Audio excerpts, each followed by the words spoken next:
o tema de hoje, quando matamos as pessoas. Esse tema é muito enigmático e a gente fica pensando, será que um crente pode matar uma pessoa? Um crente em Jesus Cristo, ele tem esse, vamos dizer assim, esse poder? Tem. E a gente vai ver isso aqui na palavra de Deus.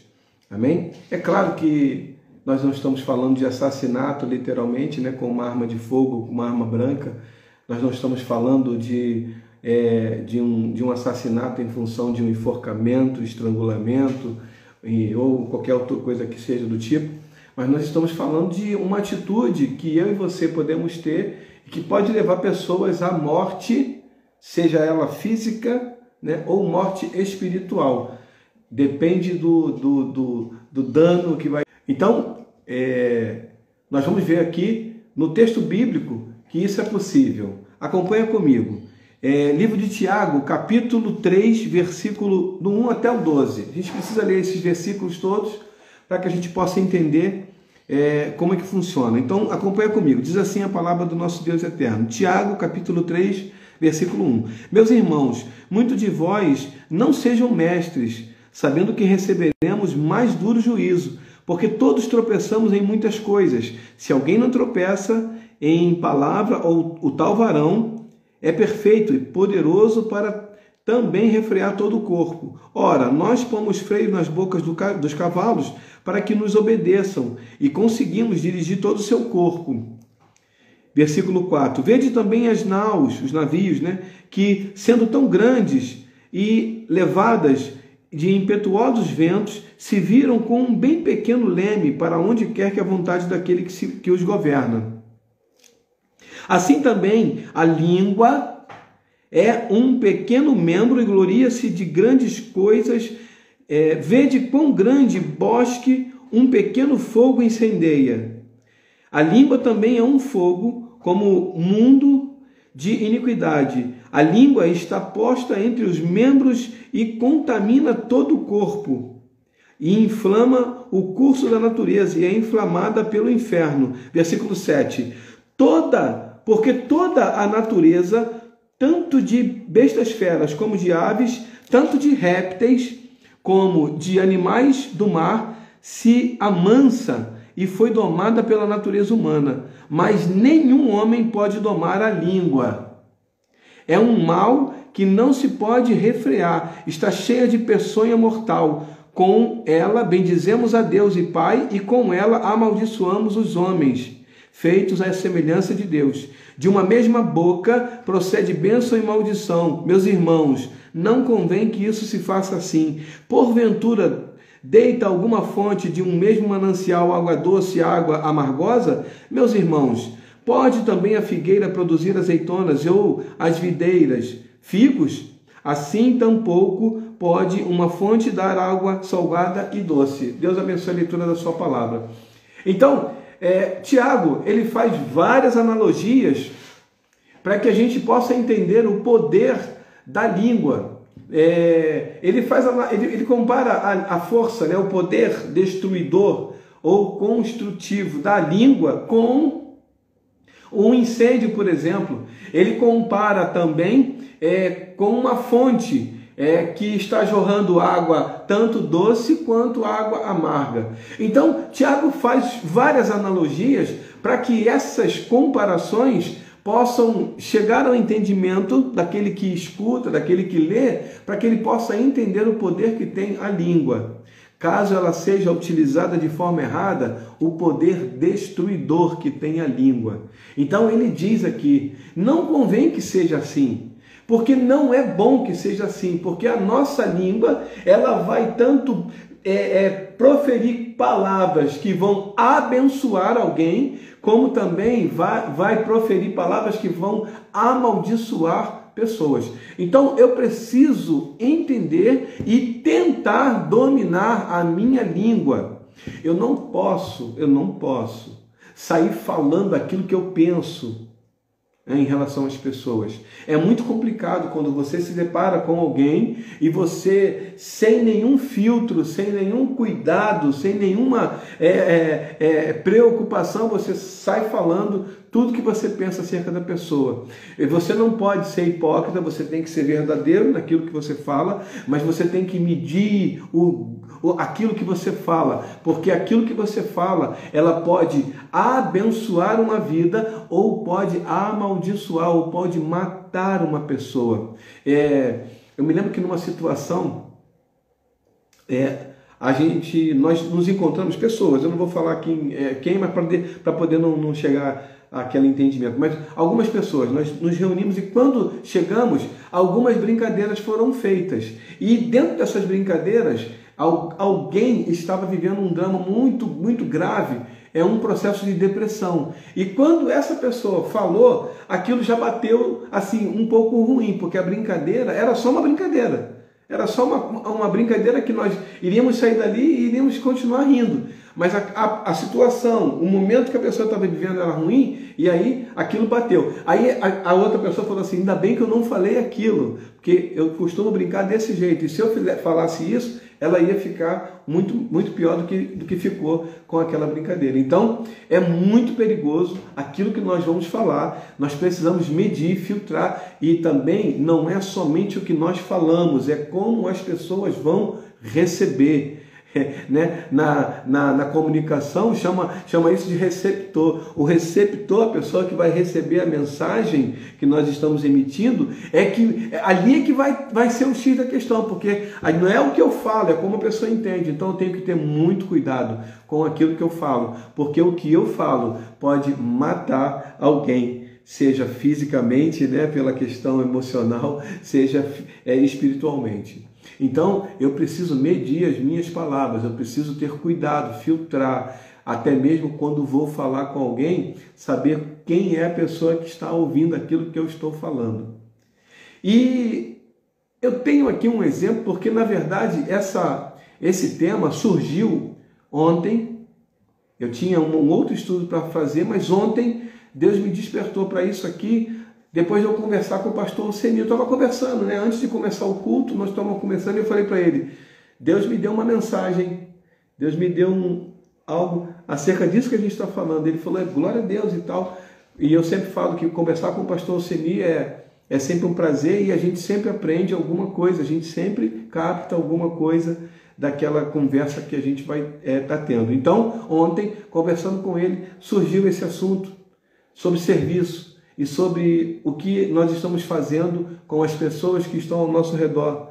E, muito provavelmente, alguns estão matando pessoas, porque elas não estão filtrando o que estão falando, porque elas estão achando que estão em um lugar para serem servidas, e não para servir. E aí, tem um exemplo aqui que é muito bacana, que provavelmente você conhece, um filme chamado Até o Último Homem.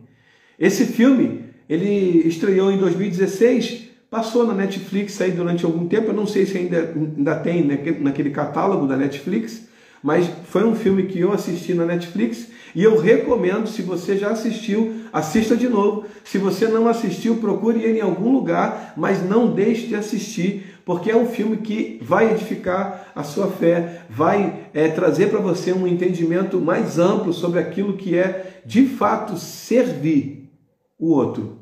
Esse filme, ele tem um ator principal, né, que ele é o Andrew Garfield, que ele faz o papel, né, de um homem que, na verdade, existiu, que esse filme é baseado em fatos, e ele de fato existiu, esse homem, Desmond Doss. Ele serviu na Segunda Guerra Mundial, e ele salvou cerca de 75 homens. Quando eu digo salvou, literalmente. Ele ia lá no campo, né, onde estava tendo os tiros estavam comendo lá, e ele ia lá e resgatava essa pessoa do meio daquele tiroteio, daquele fogo cruzado.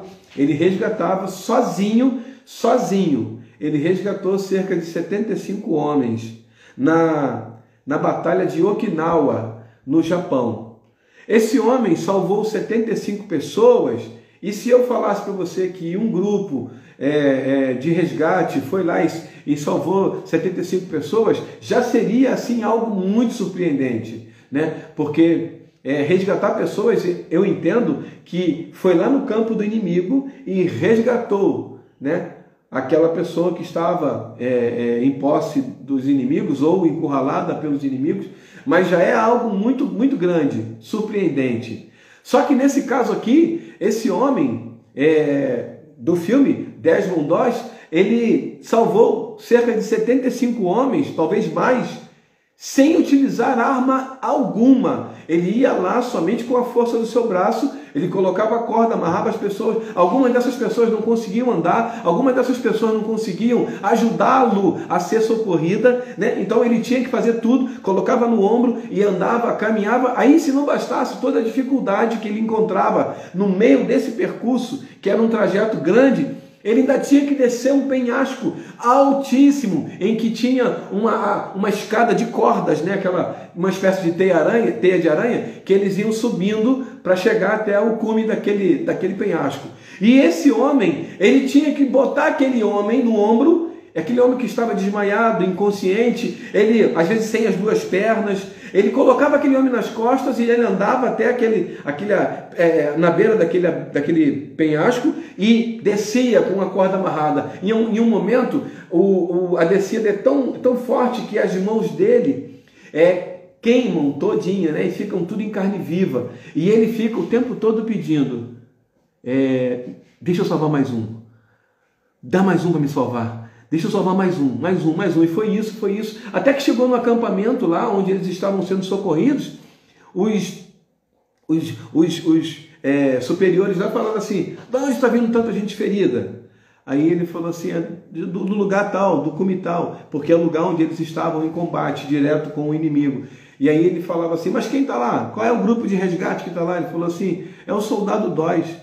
E aí ele falava assim, tá com quem ele? Ele falou assim, não, foi com fulano? Não, ele está sozinho.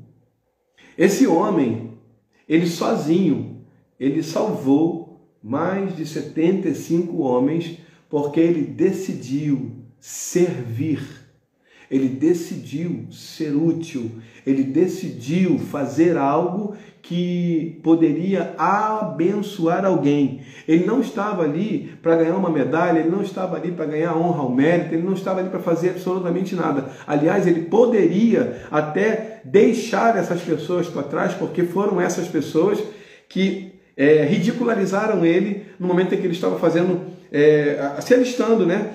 Ele se alistava para o exército dos Estados Unidos e as pessoas ficavam falando. Colocaram o sargento, um dos sargentos, coloca ele de frente para a tropa e fala assim, pessoal, esse aqui é o soldado Doss, não espere que ele vá salvar vocês, porque esse homem aqui, ele não pega em arma, então ele nunca vai salvar vocês, não espere que isso aconteça. Então eles estavam sempre procurando um meio de ridicularizar esse soldado, porque ele se opunha, né? Ele falava assim, eu não quero segurar em armas, a minha religião não permite, eu não tenho certeza, mas eu acredito que ele era adventista, eu não tenho certeza, mas foi um homem que fez a diferença.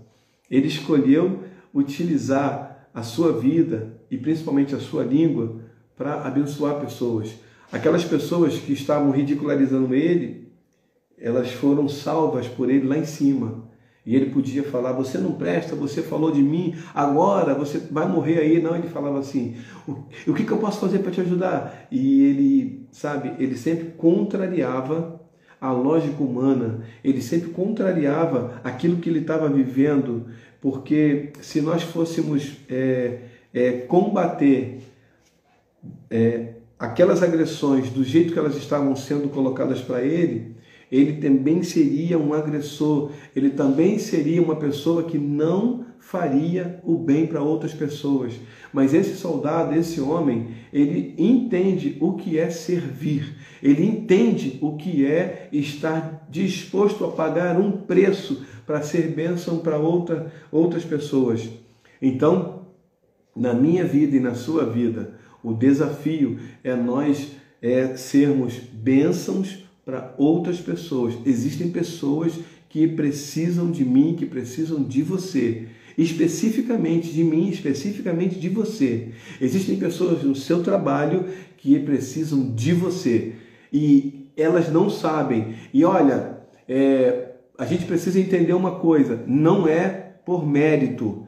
Eu preciso me desconectar dessa questão da meritocracia para eu fazer algo para alguém, para eu falar, para eu abençoar a vida de alguém, não é por mérito. E eu preciso entender isso, não é meritocracia, porque às vezes as pessoas que estão do outro lado, elas estão em trevas e estão falando coisas que ninguém gostaria de ouvir, mas são exatamente essas pessoas que precisam ouvir de mim algo que vai abençoar a vida delas.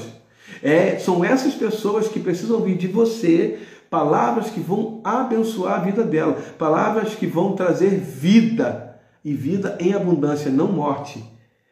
Porque algumas pessoas, elas não merecem ser bem tratadas, note, mas elas são bem tratadas não porque elas merecem ou não merecem, mas porque nós, é como se eu dissesse para você assim, você pode fazer uma coisa para mim? Aí você fala, posso? Essa coisa aqui. Aí você fala, não, mas eu não faço esse tipo de coisa. Por que você não faz? Essa pessoa até merece. Você fala, não, porque eu não sou assim. Então, entenda, quando nós vamos fazer alguma coisa para alguém, não é por merecimento, não é porque aquela pessoa merece, é porque você tem na sua essência algo que te impulsiona a fazer desse jeito.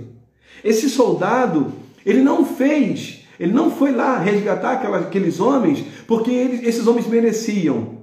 Porque eles não mereciam, foram exatamente esses homens. Se você assistir o filme, você vai perceber que a maioria desses homens que ele salvou foram exatamente aqueles homens que ofenderam ele lá. Alguns até bateram nele.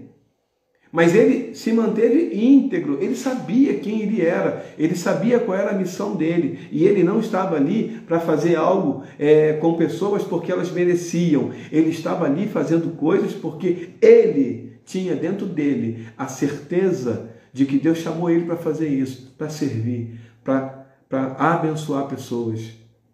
E o que você tem feito na sua caminhada? Como que você tem agido com aquilo que as pessoas fazem contra você? Nem sempre nós recebemos aquilo que nós, assim, vamos dizer assim, achamos ou esperamos receber. De vez em quando, ao invés de um carinho, nós recebemos uma palavra que vai trazer tristeza ao nosso coração. De vez em quando, ao invés de apoio, a gente recebe repreensão, recebe total desprezo. Então, nós não escolhemos aquilo que as pessoas vão fazer conosco, mas nós podemos escolher aquilo que nós vamos expressar para as pessoas. Então, quando Jesus veio a esse mundo, durante seu ministério, ele disse que ele não veio para ser servido, ele veio para servir. E ele serviu, ele se serviu, né? Ele serviu para mim e para você algo que foi assim, o mais precioso que ele tinha, a sua própria vida. E ele se entregou no meu lugar e no seu lugar, para que nós alcançássemos a vida eterna. Ele se entregou para que os meus pecados e os seus pecados fossem perdoados. Então, sabendo disso, eu também vou servir a outras pessoas. E entenda, e mais uma vez eu falo, não espere que a outra pessoa mereça, faça por merecer. Eu já escutei tanto isso, né? Você tem que fazer por merecer. Em algumas situações, claro que é meritocracia, a gente não discute isso. Mas quando eu e você vamos fazer algo para alguém, entenda, não é por mérito. Faça porque você tem dentro de você algo que te impulsiona a chegar nesse nível, a fazer. Você não... É aquela frase, né, que a gente escuta tanto, mas nem sempre ela é tão prática, né? Fazer o bem sem olhar a quem. A frase está certíssima. O problema é quando nós vamos praticar. Nós olhamos e falamos assim, isso aí não merece.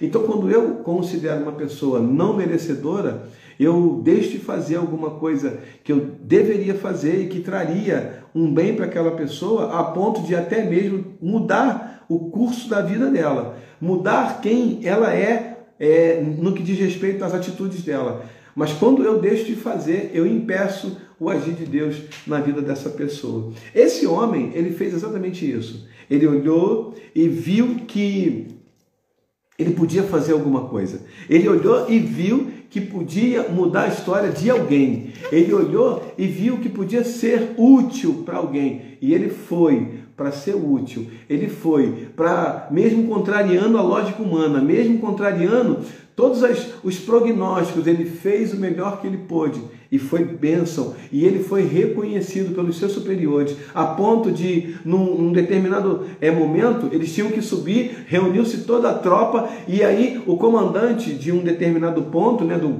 de comando, ele manda uma mensagem no rádio: capitão, o senhor já subiu? Ele falou assim: não, estamos aguardando. Está aguardando o quê? Estamos aguardando aqui o soldado Dóis orar por nós. E tinha esse soldado orando, porque ele fez a diferença no período que ele estava sozinho. Ele fez a diferença. Não porque aquelas pessoas mereciam, mas porque ele tinha dentro dele algo que o impulsionava a fazer daquela forma. Então, aquilo que você pode fazer por alguém, para abençoar a vida de alguém, faça. Mas se você não pode fazer nada de bom para alguém, se você não pode falar alguma coisa que vai abençoar a vida de alguém, então assim, escolha ficar em silêncio, escolha não fazer nada, porque é melhor nós ficarmos em silêncio do que falarmos alguma coisa que vai entristecer o coração de alguém. É possível que isso aconteça até mesmo assim, sem que eu queira, sem que você queira? Claro que sim, mas eu estou falando de maneira intencional. Eu vou falar porque eu quero ver aquela mulher triste, eu quero ver aquele homem triste. Não, não faça isso. Se você tiver que fazer isso, fecha a boca, fica em silêncio e fala: Senhor, eu não quero fazer isso, porque se eu não posso ajudar, atrapalhar também eu não quero. Amém? Eu queria finalizar com um texto que está no livro de 1 Coríntios. Eu sei esse texto de cabeça, porque eu faço dele, assim, eu tento fazer dele uma regra para a minha vida. E ele nos mostra o que devemos fazer e em qual intensidade devemos fazer. 1 Coríntios, capítulo 15, versículo 58. Diz assim a palavra do nosso Deus eterno: portanto, meus amados irmãos, sede firmes, constantes, sempre abundantes na obra do Senhor, sabendo que no Senhor o vosso trabalho não é vão. Então, ele dá 3 dicas aqui: sede firmes, constante e sempre abundante. Eu não posso fazer nada de qualquer jeito, fazer firme. Eu não posso fazer só uma vez e depois nunca mais fazer. Constante. Abundante. Constância é você fazer sempre. Fazer sempre. Não é concentrar tudo num dia. Não, vou fazer tudo na segunda-feira. Primeiro dia do ano, eu vou fazer tudo. Aí nos outros 364 dias você não faz nada. Não. Faz todo dia, um pouquinho. Todo dia um pouquinho. Constância. Abundante. Faz o máximo que você puder. Alcance o maior número de pessoas que você puder. Faça com que muitas pessoas sejam abençoadas através da tua vida. Faça com que muitas pessoas conheçam o que você conhece hoje. E entenda, né? E lembre-se, mesmo sem que as pessoas mereçam, faça, porque um dia alguém fez o que nós não merecíamos para que hoje nós estivéssemos aonde nós estamos. E eu não estou falando de situação geográfica ou situação financeira, eu estou falando em Cristo.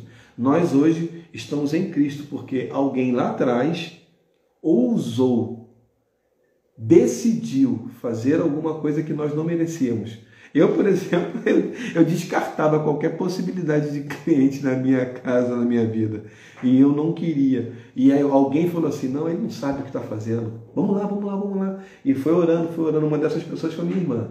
Orando, até que chegou um tempo em que nós, olhamos assim e Jesus estava na nossa frente. Foi uma coisa mais linda. Então, faça para que outras pessoas vivam o que você está vivendo hoje. Amém? Deus abençoe a tua vida.